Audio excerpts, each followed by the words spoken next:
Welcome, I'm Nid, an intuitive and soul guide, and I support people in how it is that we can navigate change through life in a more gentle, nourishing way to actually really integrate fully and elevate our consciousness and our soulful expression in this lifetime. This point in the year, I really love to come back to what in yoga we call a sankalpa. This is what it is that we want to create from the heart, what the soul is calling forth in your life. And sometimes that can come about in ways in our life that we might not really desire so much. And so a sankalpa is a beautiful way that you can tune into your heart and allow yourself and your heart to intentionally create what you'd like to see come about in your life, rather than waiting for life events to nudge and push you around in ways that don't feel so comfortable. And I really wanted to take a bit of time in this video to tap into the collective energy of end of year and new year cycles.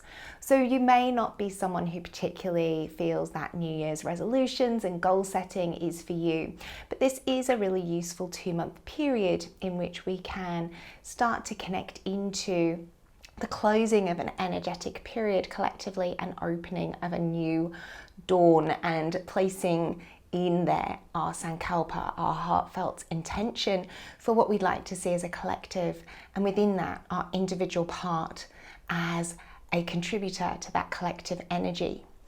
So over this period of time, we have in the West and Christianity and some of the more ancient traditions closing cycles of winter or of summer depending on your hemisphere.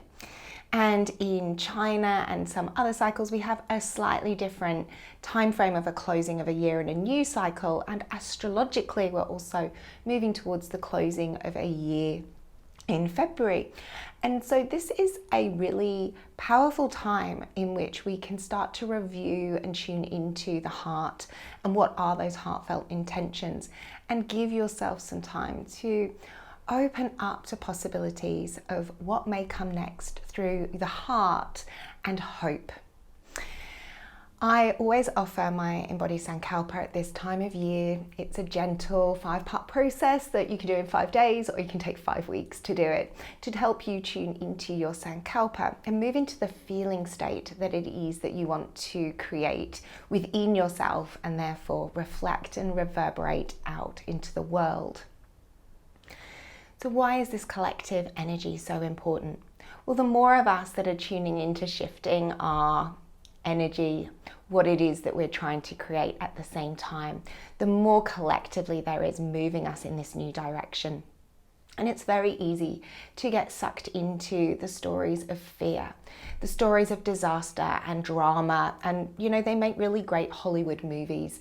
They're really fun and entertaining to watch those good old sci-fi movies of what AI is going to do to us in the future, or what there is that's a possibility in terms of governments that are going to destroy us and try and turn us all into little cyborg bots. Whatever it is that is the fantasy and the drama story that maybe appeals to you, that triggers your innate deep fears. It could even be aliens coming and trying to destroy our planet.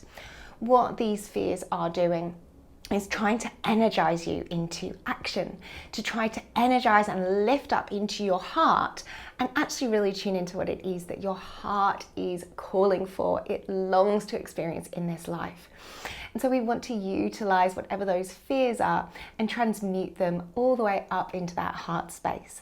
Rather than running from action and wants and need, we want to make it more about enjoyment and connection and celebration. So often we can come into our intention setting, our sankalpa work, and maybe for some of you there's an element of goals, thinking about our human body, what it is that we might want to feel differently about, get ourselves, you know, more into a better regime. Perhaps it's a new career or a new business venture that you'd like to move into, but we often think of it as being very connected to my physicalness and my physical expression. And I'd really like to invite you to tune into a more feeling place this time round. tuning into what would you like to feel more of. And when we tune into what we'd like to feel more of, it helps us move into becoming more of that feeling. However, there's a caveat to this, and that is that as you try to call something in, you're going to be shown by the universe all the ways in which you resist it, the ways in which you say you're not ready for it. And so it can make it quite challenging if you're choosing, let's say I'm an anxious person and I want to be constantly accepting and in the flow. Well, the universe is going to endlessly show me all the ways in which I do not accept and the ways I struggle to be in flow so that I can overcome it and become this accepting, flowing person. But it means that I've got to work through all this stuff in order to become. And so sometimes it can be really hard for us to jump from one feeling place all the way to another feeling place through our intentional work. And so my invitation to you is to tune into your heart as to what is something that's easy for you to move into. What is a feeling that's actually not too much of a challenge? That when life is challenging, you can say, oh, I think I can choose this. I think I can choose to feel this. So quite often I see my clients really resonate well with something like curiosity. I'm just going to be curious. I'm going to ask. So when the resistance, the moments of challenge come in life, they can stop and say, how can I be curious with this? What is this? Where does it come from? Why is it here? And they're not being curious to get an answer, to find an outcome or a result. The key is to change the kind of question, because in the changing of the question that is an open question, which is what curiosity takes you into, it opens you. And when you're open, you're more willing to connect and you're more willing to adapt and to change. And with that, you can then grow into what it is that your heart is calling forth from your soul. And when we do this at a collective level, when we start to open ourselves up, what we start to do is we release some of the judgment. Instead of jumping into a scenario that doesn't feel comfortable and saying, I don't like it, I don't want it, that's not what I was calling for, which creates this resistance, which creates a blocking. I'm putting my hands on my and saying, no, I do not want. And when I do that, or when I feel someone doing that to me, it makes me go, I don't like that either. And I want to match that back. And so we get into this energy of war. We get into this fight energy of defensive maneuvers and blocks. And that closes everything down, right? And it builds those walls and that fear, and everything drops down energetically and it doesn't feel so good. And so when we can open and choose an energy, a sankalpa, a feeling that you can tap into that helps you move into openness, well, then you can sit there and instead of someone doing something you don't like and you feel yourself go, ooh, you go, oh, how can I be curious about what might be a different way that I could respond? How could I receive this differently? How can I experience this differently? And then I might lean in and be like, oh, what is it you're saying? How is that being said? That's so fascinating. And I make a connection with that person that I've never made before. And that can transform a situation from a way it once was to a way it never has been. And in opening and finding that new connection, there's a healing. There's a shift of karma that is cleared and repaired of ways that once were. And there's a greater connection and heartfelt movement between beings. And that moves us towards that collective healing.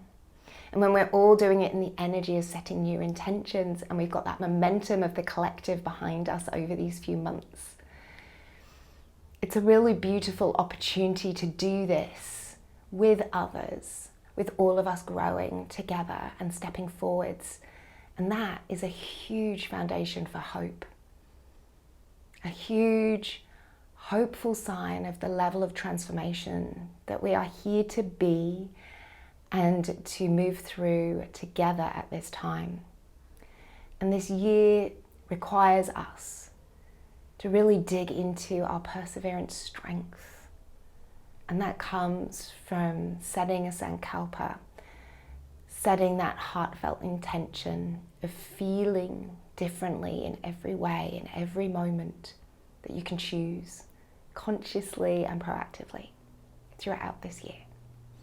And so if you'd love to join and experience this 5-part journey with me, it's very simple. The activities are no more than 5 minutes in your day. You can do it as many times as you want. And please do check out the link below.